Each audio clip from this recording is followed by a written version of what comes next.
Hi Authentic Lifers, it's Mary Catherine. I'm a love and authenticity practitioner here with Mandy, and I am actually making this video to reply to a question that was on the forum on the Facebook page, and it was by Claudia Panetti, and I thought I would make this because it resonated deeply when I read your question, Claudia, and I feel that it can possibly have understandings for a lot of people. So that's why I was like, I'll just make a video on it. It's quicker than me writing out kind of a really long paragraph. And I feel there's a learning in it that can happen for people to take away. So bear with me. Okay, so your question was about, you've been saying you've been becoming a lot more intuitive since you've been doing the course even.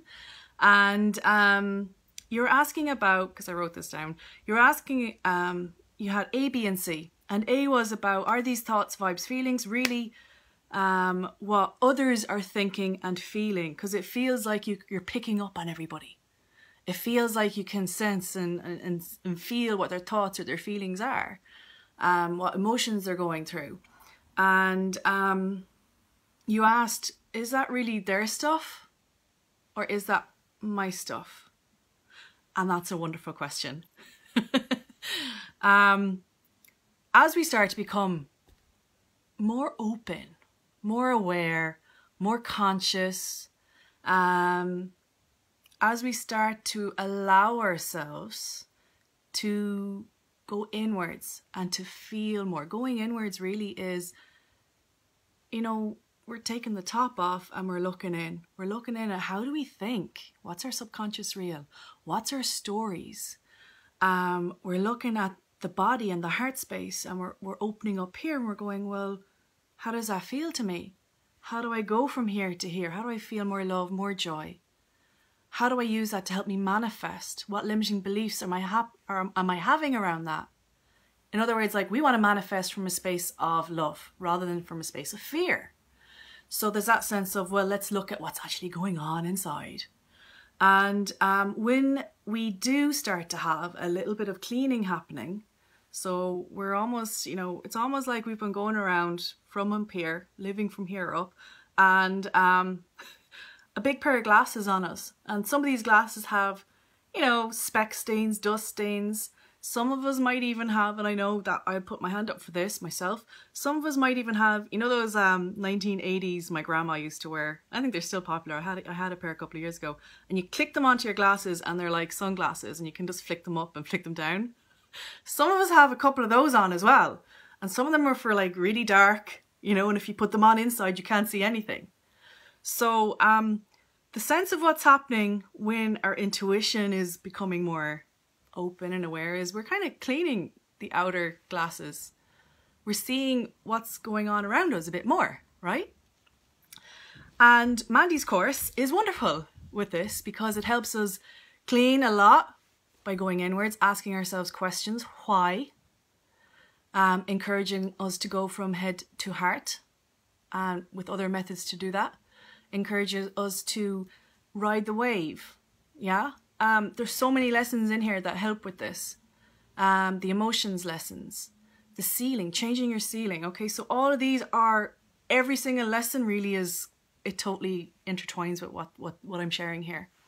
So those lessons, it's almost like we're getting a cloth and we're going, oh, I can see more clearly. But that means I feel more clearly now as well. I'm feeling a lot more. Perhaps we weren't feeling as much as one used to, before. Sometimes we numb ourselves out, different things. So Mandy's courses enable us to flip that thing up completely or just wash it away clean.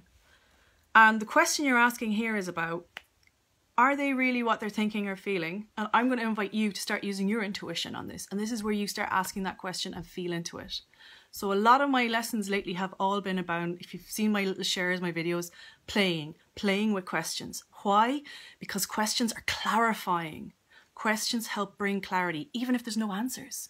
The fact you ask a question creates a vacuum, a space to allow information to flow in. And that information mightn't happen right then, right there. It might happen tomorrow. It might happen next week. It might happen next month. But you've created a vacuum to allow something to come in just by asking a question. And when we're asking a question, we're asking it in the highest truth, absolute love for the highest good of all. So it's always with that intention that we're asking from, okay? Right, so I'm going to encourage you, if you're watching right now, I'm going to tag you in this, Claudia. Ask yourself that question right now. Feel into it. Mandy has this light or heavy lesson, right? Feel into it. Are these thoughts, and you might have a particular person that you're focusing on, or it could be you're out in public and you're feeling it all. Have a minute to yourself. Feel into it. Close your eyes. Put your hand on your heart. Breathe, center, and ask the question. And I always like to ask things out loud. However, if you're in a space you can't do that, maybe you could write it down and look at it and breathe into it. So it would be, are these thoughts their thoughts, or so-and-so's thoughts, or my thoughts? And I would ask it first, are they theirs? Is it their thought? Is it Mary Jo's thought? Right? Is that thought Mary Jo's thought? Breathe in. Feel into it. So you can even say, is that a yes or a no? And you'll hear a yes or no answer, or get a really deep sense of it. Or it might be a true, not true. Or using the light heavy technique, does this feel light or heavy to me? And keep breathing and connecting. I have a lot of videos on that where you can look back over those to get a bit more information on it.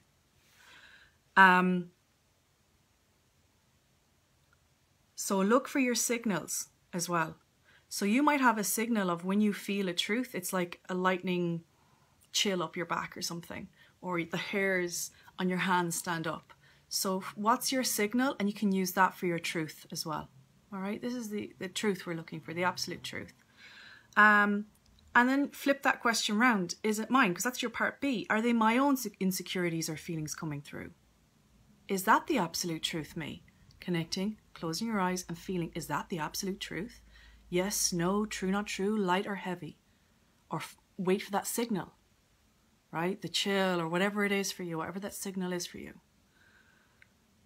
And when your third part, right? So the question for part B actually is, you can ask this question. I'm going to go into it in a bit. Am I a mirror? So you're asking, are they other people's stuff, or am I the mirror? Are they the reflection of what's going on in me? Am I mirroring them? So play with your questions and find one that feels right and true for you. And then ask it and feel into it. Am I mirroring them or Mary Jo? Is she a reflection? Is Mary Jo a reflection for me? Yes, no, true, not true, light, heavy signal, right? Play.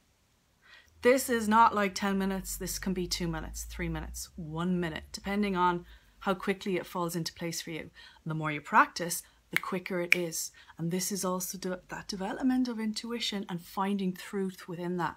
That's the clarity finding, right? So, the last part of your question is, it's starting to become an issue because I'm becoming so focused on others' feelings, mine become more clouded, or it's like they're mixed in and meshed and you can't tell right from wrong, true from not true, right? That's the feeling I'm getting from your question there. And the reason I'm answering is, this is so me, by the way. Everything you put here is me down to a T. But me down to a T probably a year ago, even 8 months ago, all right? And I'm sharing how I've found clarity. There are so many other ways out there, and there's no right and wrong. There never is any right and wrong with this. That's the joy of the game. That's the joy of the discovery and the exploration, okay? So I'm going to ask you a couple of questions with that. So it's starting to become an issue because I'm becoming focused on others' feelings, right? I have there's a post that I did a couple of months ago on distractions, because I was doing exactly that. And you can have a read back on that, okay? So distractions. Are you focusing on others because it distracts you from going inward even more? Is there a resistance to actually that full allowing, surrendering and trusting and going in? Because does it feel too overwhelming? Does it feel too painful? Or maybe is there even awareness yet? It's like there's a sense, there's something, but there's just, it's not quite clicking in for you. And that's where questions come in again, because questions can help that click happen. Oh, that's what it is. That's the why. That's the root. Because sometimes it's like we ask stuff and we're kind of circling the root, circling the root, circling the root. And it's almost like things can be like a beautiful spider's web, you know, spider's webs. And we find here, and we find here, and we find here, and spiders' webs are connected to other spiders' webs. And sometimes we don't realize that actually there's so many roots, and we're maybe getting the ones out here, but we want to come right in, right? You want to come right in. So why are you focusing on others? Why is that, you know, why are you allowing yourself to become enmeshed in it? What distraction, why is that becoming a distraction, I would ask as well. What needs to happen for my highest good? Asking yourself, what needs to happen for my highest good? What needs to happen for my highest good? Sammy and Sandra said some wonderful stuff there. She said in some of the answers, so you're getting a couple of responses back, different perspectives, and beautiful, absolutely beautiful. Yeah, we perceive others through our filters, 100%. And that's that other way for the glasses I was saying, like the filter on your glasses, the flip or the screen, you know?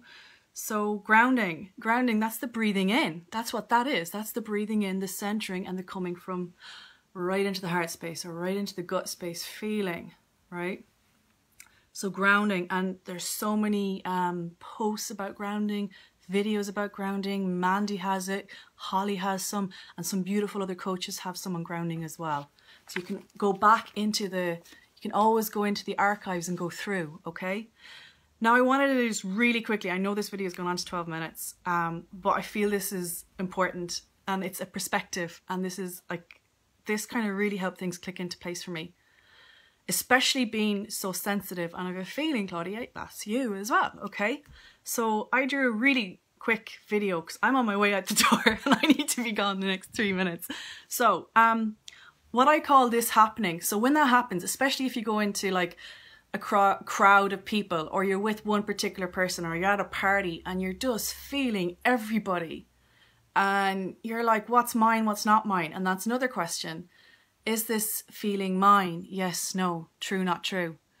If it's not, thank you, back to sender, you know? But the other thing is, and especially for coaches, when we work with people, right? When we work with other people, we feel, a lot of us feel them, right? And usually that is because they're mirroring something back, or they're reflecting something back for us. And I always ask after every session, what was in that for me to go in even more to myself? Because I call this vibrational matching, okay? This is when we talk about energy and we feel into energy. And sure, thought forms, what are they? They're energy. Emotions is a form of energy. Feeling is a form of energy. So vibrational matching is when these two energies line up, all right? They're vibrationally matching at the same speed. So an easy way to talk about that is, and I drew this out because it might be easy to see. It's almost like Velcro. If anybody's familiar with Velcro, you know, on your shoes and your boots. So Velcro, you have hooks and you have loops. Hooks and loops. And it's almost like everybody has certain hooks and certain loops. When we form a connection with people, we have this, we feel that bonding, let's say. So there's good hooks and loops, and then there's the not so good hooks and loops. There's the emotional kind of stuff of what we'd call our darkness, right? Our heavy feelings, not the darkness, the heavy feelings of hooks and loops as well.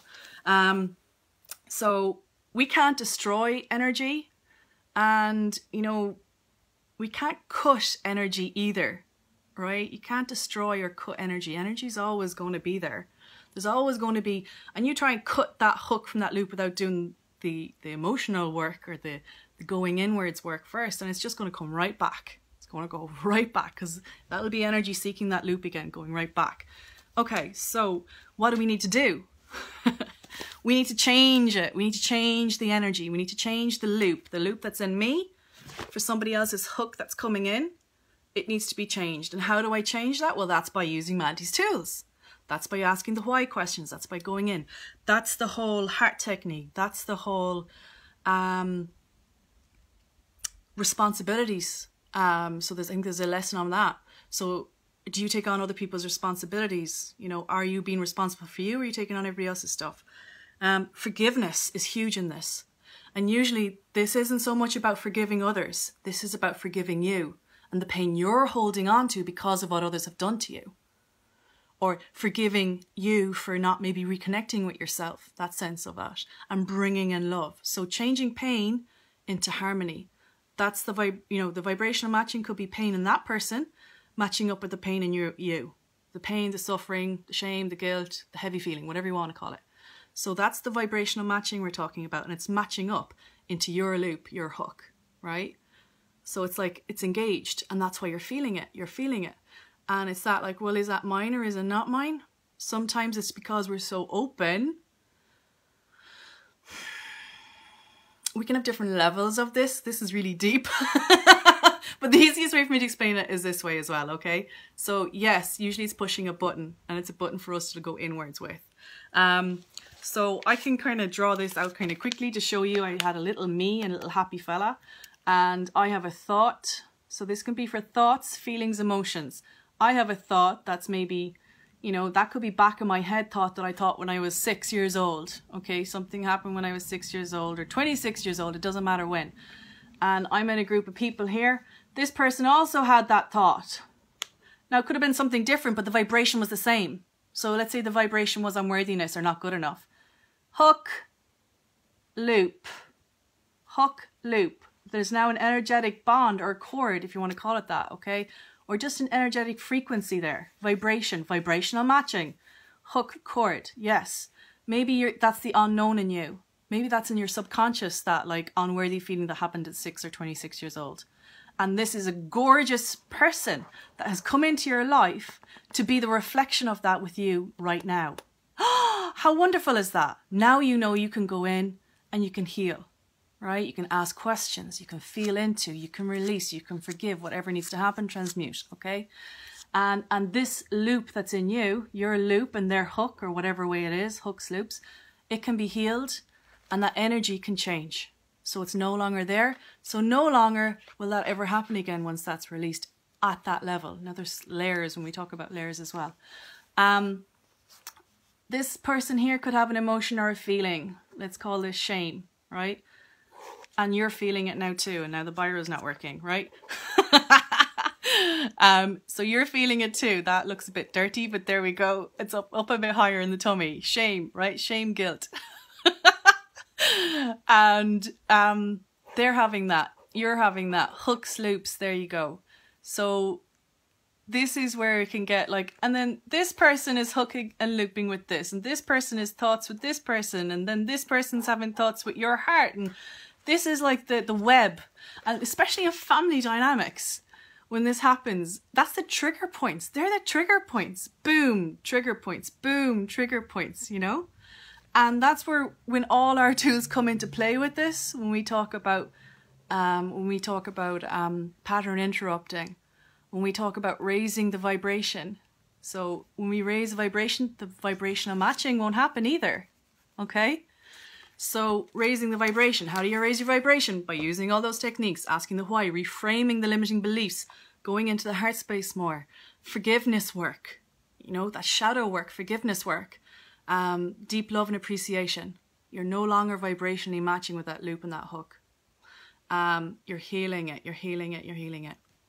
So, that is the end of this. It went on much longer than I thought it would. I'm hoping that it can bring something to people here that maybe are feeling that, especially those opening up right now, where it can get quite confusing and that sense of clarity can be clouded. So they're my little tips. Please ask any more questions in the comments section, and I'm sending you all lots of love as I go out to enjoy my day. Mwah! Bye guys.